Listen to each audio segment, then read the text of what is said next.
Un saludo a todos, mi nombre es Emmanuel Roberto Campos y a continuación hablaremos sobre las generalidades de la cámara fotográfica, es decir, que hablaremos sobre las partes técnicas, que en este caso son el ISO, la velocidad de obturación y el diafragma. Proseguiremos a hablar sobre la importancia del ISO en tomar una fotografía.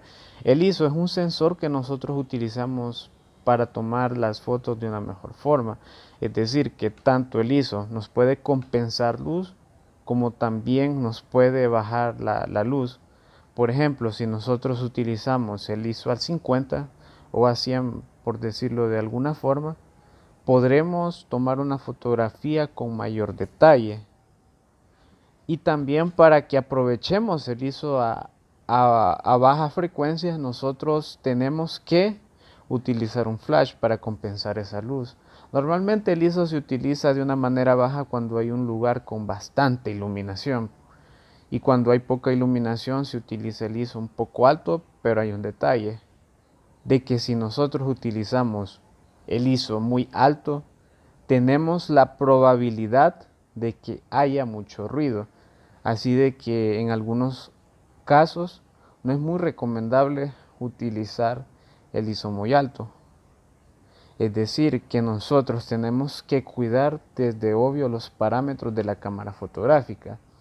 Y bueno, la velocidad de obturación podría ser lo mismo, pero en este caso la velocidad de obturación nosotros la utilizamos para diferentes momentos. Por ejemplo, si nosotros queremos captar un auto a altas velocidades, lo que tenemos que hacer es subir lo más alto las velocidades de obturación. Y si queremos hacer un efecto de cámara, o por decirlo así, de fotografía movida, nosotros lo que tenemos que hacer es bajar la velocidad de obturación, y también podemos hacer en un lugar donde hay poca luz, nos puede funcionar a la hora de hacer una fotografía. Nosotros normalmente utilizamos las velocidades bajas en un lugar oscuro, con un ISO un poco alto o posiblemente también para compensar el flash. Ahora hablaremos sobre el diafragma y su importancia. El diafragma lo utilizamos normalmente para hacer que la fotografía tenga entre mucha y poca profundidad de campo.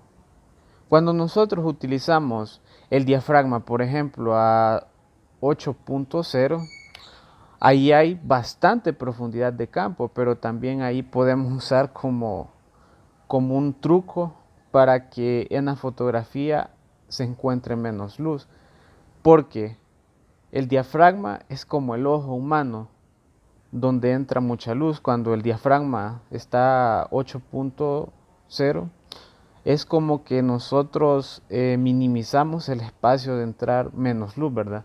Y cuando nosotros abrimos mucho el diafragma, como por ejemplo 1.8, es donde entra mucha más luz.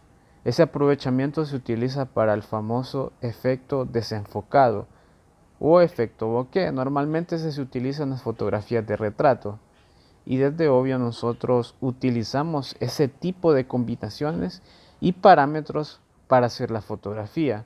Normalmente ese efecto se utiliza como por ejemplo en fotografías artísticas, por decirlo así.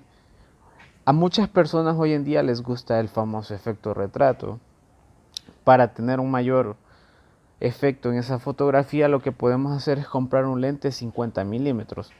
Y bueno, y también para tomar fotografías de paisajes altos o de paisajes amplios, por decirlo así, podemos utilizar mayor profundidad de campo. Normalmente eso se utiliza.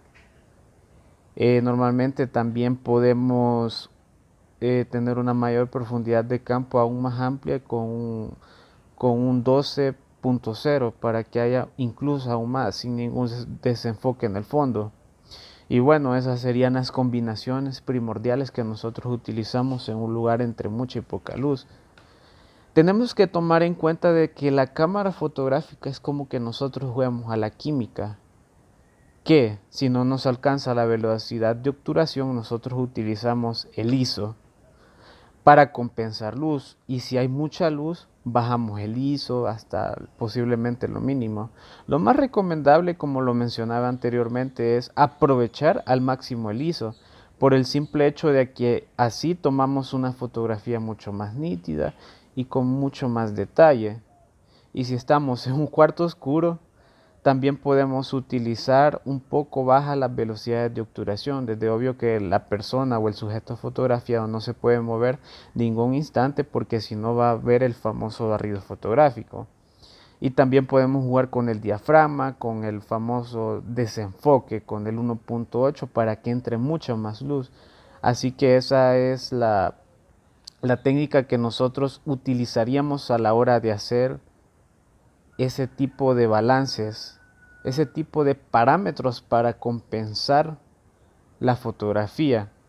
Hay muchas personas que posiblemente se desesperan porque las fotos salen como oscuras en algunas situaciones, pero no. Lo más recomendable siempre es utilizar la cámara en manual, y te recomiendo de que siempre estudies la parte técnica, que es decir, el ISO, el diafragma y la velocidad de obturación, y que lo conozcas a detalle. La velocidad de obturación, desde obvio, podemos variarla, y lo más importante es siempre tenerla en cuenta. Y te recomiendo también un flash, porque el flash también compensa mucha luz en distintas situaciones.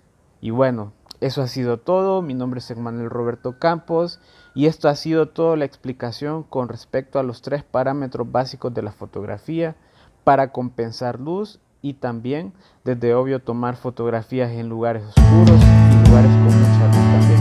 Así que hasta la próxima.